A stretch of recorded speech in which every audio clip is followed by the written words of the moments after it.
Halo teman-teman, selamat datang di Pupa Official. Kali ini kita akan bermain tebak gambar teman. Kita akan mencari kepala boneka Squid Game yang hilang. Kira-kira kepala mana ya yang sesuai? Ayo bantu saya teman untuk mencarinya. Kita mulai ya teman-teman.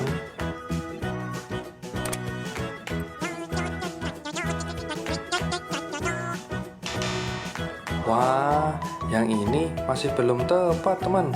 Ayo kita cari lagi.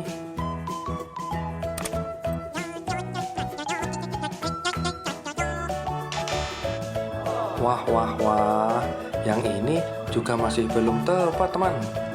Ayo teman, bantu saya untuk cari lagi.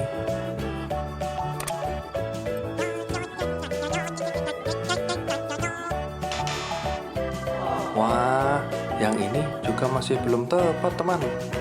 Tinggal satu teman, yang terakhir. Ayo kita coba.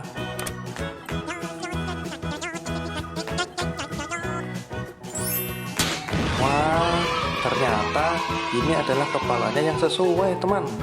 Akhirnya kita bisa menyelesaikan tebak gambar hari ini. Terima kasih ya teman sudah mau bantu. Oh ya teman, jangan lupa tekan tombol subscribe dan nyalakan lonceng notifikasinya supaya tidak ketinggalan video-video terbaru dari saya teman. Sampai bertemu lagi ya. Sampai jumpa.